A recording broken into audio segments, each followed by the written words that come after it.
नमस्कार, मैं अशोक कुमार पांडे। स्वागत है आपका टीसीएच लाइव पर। हाजिर हूं इजराइल, फलस्तीन, लेबनान, ईरान, मिडिल ईस्ट और इसके बहाने सारी दुनिया की अपडेट्स लेकर। आप लोगों को पता है कि निमिषा नाम की एक भारतीय लड़की, हिंदू लड़की जो है यमन में जेल में बंद है। 2017 से ही ये नर्स थी। इसका पूरा नाम है निमिषा प्रिया और 16 जुलाई को इसकी फांसी होनी थी। लेकिन जो हमारे हिंदुस्तान के ग्रैंड मुफ्ती हैं कांथापुरम अबूबकर मुसलियार, उन्होंने लगातार कोशिश की यमन के जो सूफी विद्वान हैं शेख हबीब उमर बिन हाफिज, उनके साथ ये चर्चा करने की कि इस लड़की को कैसे भी माफ कर दिया जाए, फांसी को कैसे भी टाल दिया जाए। आपको पता है कि यमन के अंदर भारत का कोई दूतावास नहीं है, कोई राजनयिक वहां पर नहीं रहता है, इसलिए भारत सरकार के लिए सीधे इसमें ज्यादा बात कर पाना मुमकिन नहीं था। भारत का जो दूतावास है वो रियाद में है और रियाद के दूतावास से ही थोड़ी बहुत कोशिश हो रही थी। सुप्रीम कोर्ट में भी मामला गया तो सरकार ने कह दिया कि हमारे हाथ में बहुत कुछ नहीं है। मामला कुल मिला जुला के ये था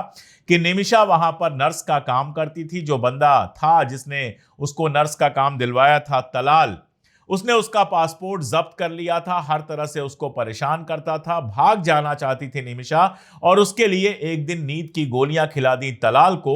अब नींद की गोलियां खाने के बाद उसने सोचा यह था कि तलाल बेहोश हो जाएगा और वो निकल जाएगी, लेकिन ज्यादा गोलियां हो गई तो तलाल मर गया और उसके बाद उसके परिवार ने केस किया जिसमें निमिषा को सजा हुई और वो जेल में है।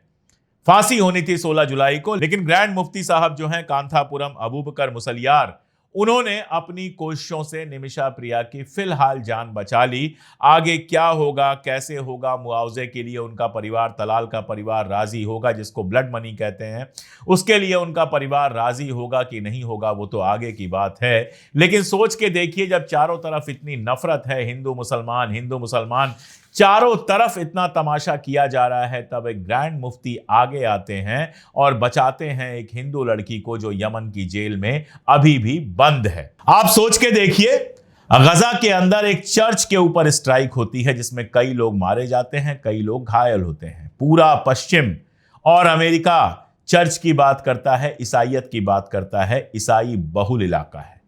लेकिन जब चर्च के ऊपर हमला करता है इजराइल तो सारे खामोश रहते हैं, इनको कोई फर्क नहीं पड़ता, क्योंकि इजराइल इनके लिए एक ऐसी जगह है जो लूट उनके लिए बिल्कुल मुमकिन करता है। पश्चिम एशिया में, मिडिल ईस्ट में इजराइल उनका अड्डा है और इसीलिए इजराइल अब इतना बड़ा हो गया है कि कल खबर आ रही थी, बराक डेविड लिख रहे थे, एक्सियोस वाले लगातार ये लिख रहे थे कि अमेरिका ने मना किया है हमला मत करो, लेकिन अमेरिका के कहने के बावजूद इजराइल ने हमला किया। अब इस बात को कौन मान लेगा? सब जानते हैं, ईरान के मामले में भी यही चल रहा था कि अमेरिका तो मना कर रहा है लेकिन इजराइल ने हमला कर दिया। हकीकत यह है कि यह सारी प्लानिंग इजराइल और अमेरिका की मिली जुली है। जब अमेरिका से लौट के आया था नेतन्याहू, तभी मैंने कहा था, और मैंने क्या, लगभग हर उस आदमी ने कहा था जो मिडिल ईस्ट को कायदे से समझता है, कि कुछ नया होने वाला है।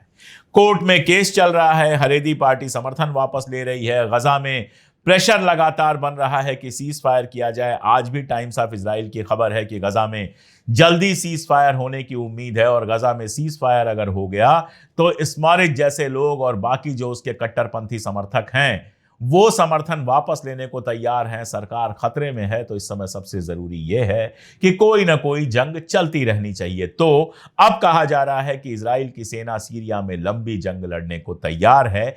जुलानी सबसे बड़ा सबक है, यह समझना चाहिए कि आप अगर इजराइल और अमेरिका के कहने पर काम करेंगे तो आपकी कुर्सी भी कभी भी खींच ली जाएगी, कभी भी आपका तख्त आपके नीचे से खींच लिया जाएगा और आप जमीन पर नजर आएंगे। यकीन जानिए कि अगर इजराइल सीरिया पर हमला करता है तो जोलानी सीरिया को नहीं बचा पाएंगे, बहुत कम दिनों की लड़ाई में पूरी तरह से खत्म हो जाएंगे। ये ईरान नहीं है जो 12 रोजा लड़ाई में इजराइल को झुकने और सीज फायर के लिए मजबूर कर दे।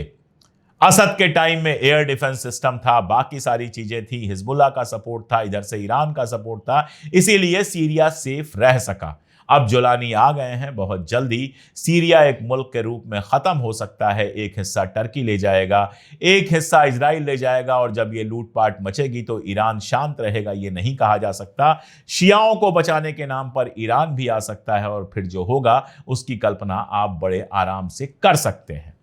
ईरान अपनी समस्याओं से जूझ जरूर रहा है, लेकिन ईरान कमजोर नहीं हुआ है। अभी कल की खबर है कि वहां के तेल को लेकर, वहां का तेल सबको चाहिए, सैंक्शन भी लगाएंगे लेकिन तेल भी चाहिए, तो करते क्या है, ईरान में तेल बहुत सस्ता है तो वहां से स्मगलिंग की कोशिश होती है। ऐसा ही एक विदेशी जहाज ओमान की खाड़ी में ईरान का तेल लेकर जा रहा था, उसकी जांच हुई, ईरान ने उसको गिरफ्तार किया, जहाज को अपने हवाले किया और सारा तेल जो है वो ईरान ने जब्त कर लिया। आप समझ सकते हैं कि ईरान से चोरी करने, ईरान के अंदर स्पाई करने की कितनी सारी कोशिशें लगातार हो रही हैं। और कल जब हमला किया इजराइल ने सीरिया के ऊपर, उसका पूरा फायदा अगर किसी ने उठाया तो वह यमन के हूथियों ने उठाया। उन्होंने ना केवल एलियात पोर्ट तो पूरी तरह से बंद हो चुका है, एलियात पोर्ट की ये फोटो आप देख सकते हैं, सारी जहाजें आराम से पार्क हैं, कोई जहाज ना वहां से आ रहा है ना कोई जहाज जा रहा है। रेड सी पर इकलौता पोर्ट जो इजराइल के पास है वो एलियात पोर्ट है, और यमन ने एलियात पोर्ट को पूरी तरह से बंद होने पे मजबूर कर दिया है। इसके अलावा 3 मिसाइलें कल और यमन ने चलाई हैं और उसका दावा है कि ये स्ट्रेटेजिक निशानों पर लगी हैं। गजा से भी इजराइल के कई सैनिकों के मरने की खबर आई है, लेकिन अभी इजराइल ने इसको कंफर्म नहीं किया है। वहां आप जानते ही हैं हालत यह है कि आर्मी जो लड़ रही है उसके लोग आत्महत्या तक कर रहे हैं। गजा में अभी तक फंसे हुए हैं। अगर ये इतने ही मजबूत हैं तो 2 साल में गजा पर कब्जा क्यों नहीं कर पाए, ये एक बड़ा सवाल है जो इनके समर्थकों को सोचना चाहिए। उधर 12 मुल्कों ने, जैसा मैंने आपको बताया था, कोलंबिया में उनकी मीटिंग हुई। साउथ अफ्रीका और कोलंबिया इसको को चेयर कर रहे थे, लीड कर रहे थे। स्पेन सहित दुनिया भर के और भी कई मुल्क थे, और इन 12 मुल्कों ने प्रस्ताव पास किया है कि ना तो हम इजराइल से कोई रिश्ता रखेंगे, ना हम इजराइल से कोई तिजारत करेंगे, व्यापार करेंगे, और ना ही अपने पोर्ट से किसी ऐसी जहाज को जाने देंगे जो इजराइल को हथियार लेकर जा रही हो। भले ये 12 मुल्क दिखाई दे रहे हों, लेकिन धीरे धीरे इसका बड़ी ताकत बनना बिल्कुल तय है। इसके अलावा फ्रांस की जो समिट होनी थी, फ्रांस और सऊदी अरबिया की, जिस समिट में फलस्तीन के आजादी का प्रस्ताव पास होना था, पहले खबर आई थी कि अगस्त के एंड में होगा, लेकिन अब खबर आ रही है कि सितंबर में होगा। अभी तक होने की प्लानिंग है। यही अपने आप में बड़ी बात है, क्योंकि अमेरिका लगातार धमका रहा है कि यह समिट ना हो। आईसीसी से इन लोगों के लिए अरेस्ट वारंट जारी हुआ था, उसके खिलाफ फिर से एक बार आईसीसी में गए थे। आईसीसी के जजों को डराने धमकाने से लेकर हर तरह की कोशिश हुई, लेकिन आईसीसी के जजेज ने, जो आईसीसी है उसकी जूरी ने, किसी भी तरह से इनका जो अरेस्ट वारंट है उसको वापस लेने से इनकार कर दिया है। तो जिसके ऊपर जेनोसाइड के लिए अरेस्ट वारंट जारी हुआ है, वो बंदा अब सीरिया में कह रहा है कि हम जेनोसाइड रोकेंगे। वो द्रूजों का, जहां अरब मुर्दाबाद का नारा लगता है, वहां अरब द्रूजों का रक्षक बन के सामने आ रहा है इजराइल। आप सोचिए इससे बड़ा तमाशा क्या हो सकता है। बहुत सीधी सी बात है कि ये जो इनकी ऐतिहासिक लड़ाई है, द्रूज लड़ते हैं सुन्नियों से, सुन्नी लड़ते हैं शिया से, कोई किसी से लड़ता है, इसका फायदा उठाकर एक दूसरे के खिलाफ लोगों को लड़ाकर इजराइल ने मिडिल ईस्ट में अपनी ताकत बनाई है, और अब वो द्रूजों के सहारे सीरिया पर कभी भी दोबारा अटैक कर सकता है, जमीनी अटैक कर सकता है, और ज्यादा जमीन सीरिया की कब्जा कर सकता है। और इसके तुरंत बाद वो लेबनान पे अटैक करेगा। टर्की बातें करता रह जाएगा, कुछ खास नहीं कर पाएगा। टर्की का सपना यह था कि सीरिया में ऐसी गवर्नमेंट हो जो हमारे हाथ के नीचे हो। इजराइल कभी ये होने नहीं देगा, इसलिए आने वाला वक्त बहुत ज्यादा खून खराबे से भरा रहेगा। जुलानी का फ्यूचर क्या होगा कोई नहीं जानता है। जब जो जैसे होगा मैं अपडेट करता रहूंगा। आप भी जुड़े रहिए हमारे साथ, वीडियोस को शेयर करते रहिए, दूर तक पहुंचाइए, हमारी ताकत बनिए। आप जब तक हमारी ताकत हैं, हम लगातार सच कहते रहेंगे। आज के लिए इतना ही, बहुत शुक्रिया।